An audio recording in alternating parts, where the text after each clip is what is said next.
Mita Mahato is a Seattle-based artist that creates her art using shreds of paper that vary from old newspaper clippings to obsolete maps. This style she makes is a form of art she likes to call poetry comics. Using each and every scrap of paper to their fullest effect, combining it all together with clever framing and color use to make these explosions of expression, from a heart getting stuck on the frame, an unidentified feeling object, to the absolute wild abstraction in patterns. Her use of art combined with poetic text makes each piece she creates give off a unique emotion, and you have to wonder why. What is the purpose of art like this? Why does she convey her poetry and her art using the constraints she does? And surprisingly, she has given us her answer. In an interview from October of 2024 with Poet House, she told them, "I'm drawn to hybrid forms because they open space for asking questions about how and why we represent experiences the way we do. And then rather than giving readers singular answers, they encourage more question asking." When we look at her art through this lens, I think I begin to see what she is saying. Rather than using direct words of poetry or the simple drawings of art, she creates her own free form to voice different experiences that are totally unique to her. And this trend of expression through more than just art has had a recent boom in Japan. When I think of art that has the ability to create expression and an experience, I immediately think of the comic industry coming out of Japan called manga. The direct translation of the Japanese character's manga being pictures unbound. What makes this industry especially interesting, however, is its own restraint system they put on their artists. In almost all cases, these comics are created by singular individuals who go through the discipline of both being the comic's main artist and main storyteller. Not only that, but most mangas are completely restricted in the way that it all has to be conveyed using black and white colors exclusively. Yet when it comes to an artist who fully utilizes the restraints of the medium to create a sense of an experience, we need to look no further than perhaps the most achieved artist among them all, Kentaro Miura. Kentaro Miura was born in the Chiba prefecture of Japan in 1966 and had a history of wanting to create art from a young age. He had some minor successes with some early works but would not blow up in popularity until the release of his magnum opus, Berserk. Berserk is a dark fantasy story set in medieval times following the Black Swordsman Guts as he hunts down impossible monsters, all in order to get revenge on the man who took everything from him, Griffith. While that is the fundamental gist of it, where Berserk's strengths really lie is how the narrative crafts a world that blurs the lines of morality, and then from there how the art moves to express how characters are left to respond in a world like this. While the first couple chapters seemingly fail to do this at all, with the art even looking a bit jank at times, it soon becomes a goal of Miura to have the story be driven by emotions. In an interview with Yukari Fujimoto in 2000, Miura was asked about the delicacy of his art, with Fujimoto comparing it to shoujo manga, a genre usually targeted towards young girls with the focus of the story being based on relationships and emotions. And to this seemingly wild claim, Miura responds with this: "Makes sense to me. Shoujo manga is all about expressing every feeling powerfully. I guess what I mean is, like, in order to express emotions, logic comes second. This draw to emotion becomes the centerpiece of the manga as he begins to use his talents as an artist to its fullest effect. Its poetic moments frequently shine through around the central character Guts. He becomes the central persona of all the narrative events we experience. What's interesting is his lens is both speaker who is experiencing the events and listener who is also forced to process these events. And what this artistically creates are these eruptions of poetic expression as the author expresses the supernatural and how Guts is left to experience them. Across the story, there grows to be a group of antagonists called the Apostles, humans that have sacrificed all things that tie them to their humanity to the demonic god hand, all in order to achieve a new life in which they can live to fulfill their own desires. And just look at some of the panels of these terrifying beasts, using bombastic, wild strokes to create a sense of both movement and desperation.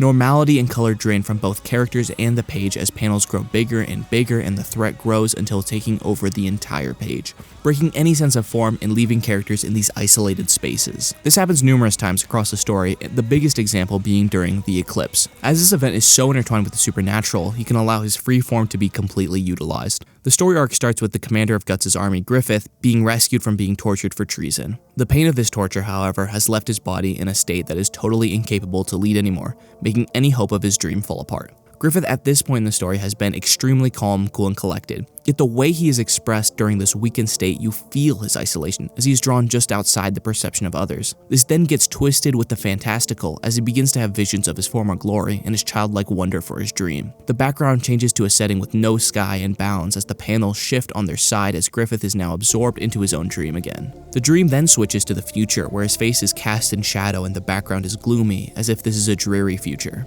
Yet the narratives show a life in which he is happily married and lives a quiet but comfortable life. Yet the way it is drawn conveys that this is a betrayal of the dream he wishes for, as reality seeps back into the dream. When we return to reality, he is at his lowest point, alone and isolated. The sky and background having this hazard feeling with cross-hatching, making it hard to feel like you are even in a real place. Suddenly, however, in this murky water, he lifts up this inhuman item closed in by darkness. Paralleling the panel of him holding up the violet is him now staring at the moon as it starts to eclipse the sun. As the synchronization grows between Griffith and the darkness around him, it builds this sense of unease to see the art shift to the patterns that have been set up during supernatural events. This collision is foreshadowed constantly by the art and the paneling to create this horrifying moment where all bounds that hold up the natural world break and quite literally hell is let loose. We even get this massive hand that appears in the setting of these chapters to hold up Griffith, with almost every panel and page having it shot at a low angle to show its intimidation. These poetical artistic elements spell out the doom long before any dialogue does. And what's crazier than that is all the members of the God Hand, being part of the supernatural, know about the rule breaking the author is making, creating them as some of the authors of the piece, disassembling the pre-established hierarchy of the world. While Griffith is on the fence about how to proceed with his dream, they take full advantage of his state of mind to enter those dreams we just witnessed to twist his childlike self in his dream. While the outside world used to have light around it,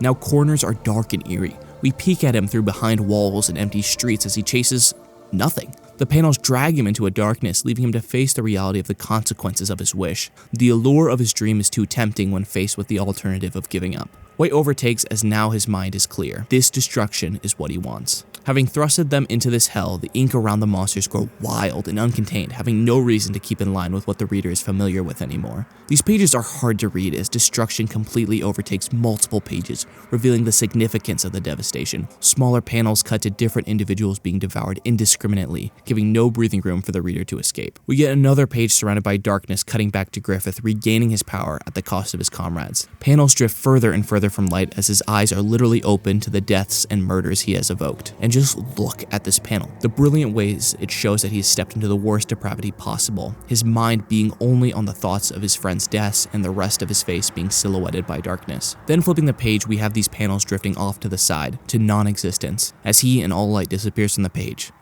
Soon, there is no one left except Guts, scared and traumatized by what he has survived through and witnessed. It is then after this event, Miura does another very interesting thing. During these intense fights with Guts and the Apostles, suddenly Guts too is drawn with the same depravity as the Apostles, and the longer the story goes on, the more frequently this happens. Guts has now become a person that when faced with the hard emotions of pain, he must escape to rage. Even in the art, it consumes him. The biggest example of this happens during the next story arc. We get these panels of him equally commanding the pages with blank eyes focused on destruction. As he finds himself worried of going soft, he steps back into darkness without any worry, and the rest of the story he's portrayed as this dark silhouette, incapable of sympathy or mercy. For an instant, swaying inside the blaze, he was the one who looked more like a terrifying monster to me. Without a doubt, the story through this shift in perspective, metaphorical imagery, and parallels of form to past events, the art now conveys this feeling that Guts is not a hero of this world, but now just another evil thing in it. However, what makes this come full circle is near the halfway point of the story. His lover Casca is the only other survivor of the eclipse, though it left her a shell of her former self, now dangerously vulnerable to the same apostles Guts has been hunting. However, on his journey towards her, he is hit with an important prophecy that he will be given a choice. Either get his chance at finally killing Griffith, or find a way to save Casca. After long battles against however you describe this, Guts manages to safely rescue Casca until Griffith finally shows up. The chapter then starts with this hyper-detailed shot on Guts' face, watching in utter shock with a blank expression. Turn the page and we get this double spread, anticipating the arrival of the Hawk, before we get another spread of Griffith emerging. And what we get from Guts' response is this page, right here. This page is most certainly poetry. The lack of words leave you with drawings that are not tied to any single emotion, but several complicated feelings that you explore as your eyes go down the page. From the darkness in the panels fading to the right, pulling him back into the light, the rage being stripped away at the voice and thought of Casca, to how the line art clears up as he gets his mind back. To me, this double spread is a turning point in the story. The art spotlights this moment where instead of choosing rage again, he instead, for the first time, resists his own temptations. Now, after taking a long and thorough look at Berserk, I now ask the question, is this poetry? Well, I'd hope this video highlights why that's a complicated question to answer. Berserk definitely goes much further and deeper with its comic narrative style, sinking deeply into characters and stories with amazing paneling. Yet when you look at some of the very specific ways Miura uses paneling and double spreads, and just his talent as an artist in general to express emotions, it hits on all the same beats as comic poetry. Miura opts out of letting mere text tell a story and creates these complex panels where not only is the art downright gorgeous, but it has its own narrative working parallel to the story. Miura creates explosions of emotions through the medium of art, matching the expression of poetic comics.